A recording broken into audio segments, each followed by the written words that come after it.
Selamat siang, Assalamualaikum warahmatullahi wabarakatuh. Nama saya Taufik Bariwibowo, mahasiswa BINUS Online dengan NIM 28025654461. Saat ini saya sedang bekerja sebagai asisten manajer di ASKO Samarinda Central Plaza. Dan saat ini saya berusia 36 tahun, mengikuti jenjang pendidikan S1. Dalam proyek ini, tim saya mengambil judul Dinamika Toleransi di Indonesia, Studi Kasus Harmoni dan Konflik di Negara Multikultural.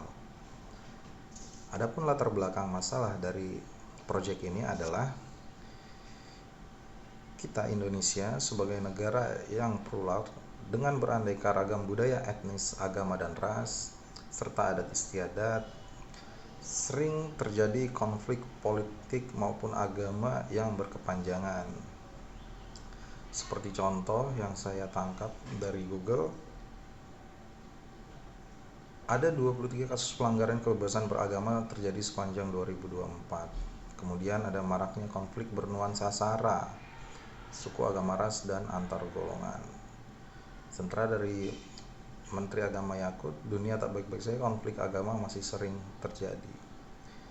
Sebagai negara Indonesia yang memiliki berbagai macam suku, ras, tidak bisa dipungkiri bahwa dalam beberapa dekade terakhir kita tidak luput dari fenomena konflik yang berkepanjangan.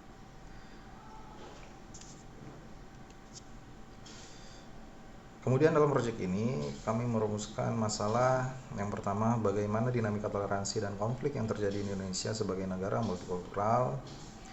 Yang kedua, apa saja faktor yang mempengaruhi tingkat toleransi dan potensi konflik bagi masyarakat Indonesia.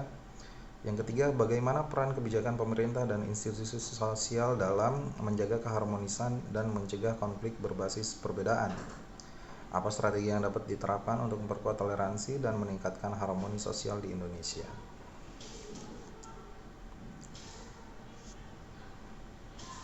Hasil temuan di lapangan. Jadi pada proyek kali ini kami melakukan interview atau wawancara dengan narasumber masing-masing, di mana di dalam kelompok kami melakukan wawancara dengan narasumber terdekat yang bisa kami datangi, baik secara offline maupun secara online.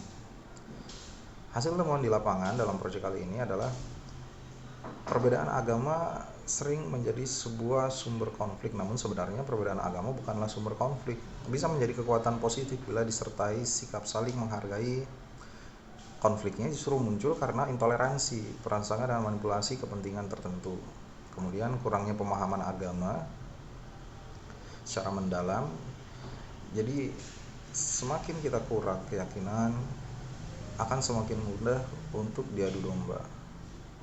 Kemudian perbedaan kepentingan sering mengacu ke kepentingan agama. Seperti contohnya saat pilkada kemarin, beberapa aktor politik yang diusung oleh parpol kemudian dibeda-bedakan sesuai dengan agamanya.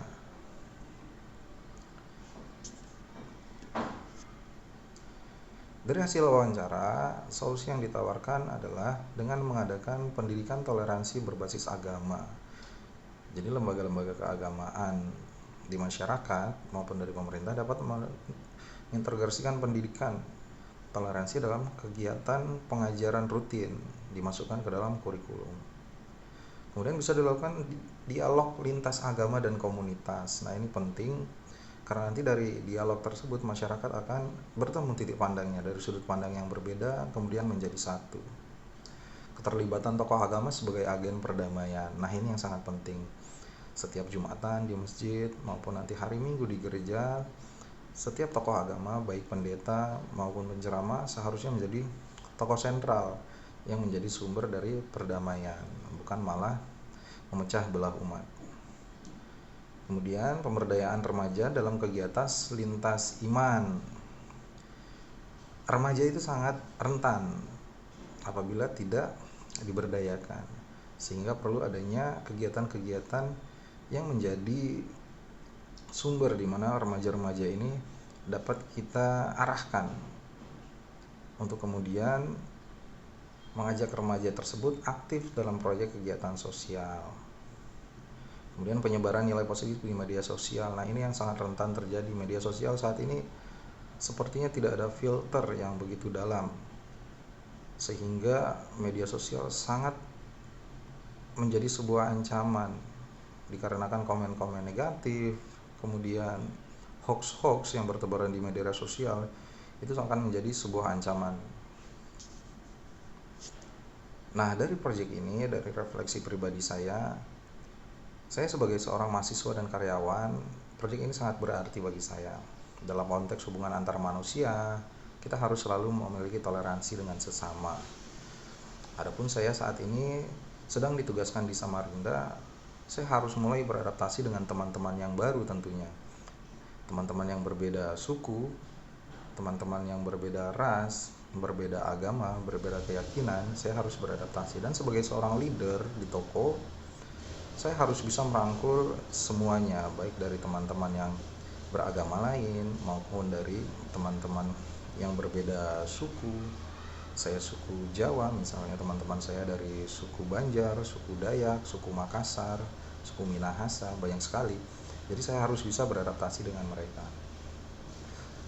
Melalui pembelajaran dinamika toleransi di Indonesia dengan studi kasus harmoni dan konflik di negara multikultural, saya dapat memahami bahwa apapun yang terjadi tergantung dari cara kita dalam beradaptasi. Mungkin perpecahan di Kalimantan saat itu, tragedi Sampit, bisa menjadi salah satu renungan kita di dalam masa kelam toleransi. Jadi refleksi pribadi saya, alangkah baiknya kita harus memiliki rasa toleransi yang tinggi, harus memiliki rasa saling menghormati, sehingga dimanapun kita berada, di mana bumi dipijak, disitulah langit kita junjung. Jadi dimanapun kita berada, kita harus mengikuti adat kebiasaan dan saling bertoleransi. Demikian laporan report project dari saya, Taufik Barwibowo. Terima kasih. Assalamualaikum warahmatullahi wabarakatuh.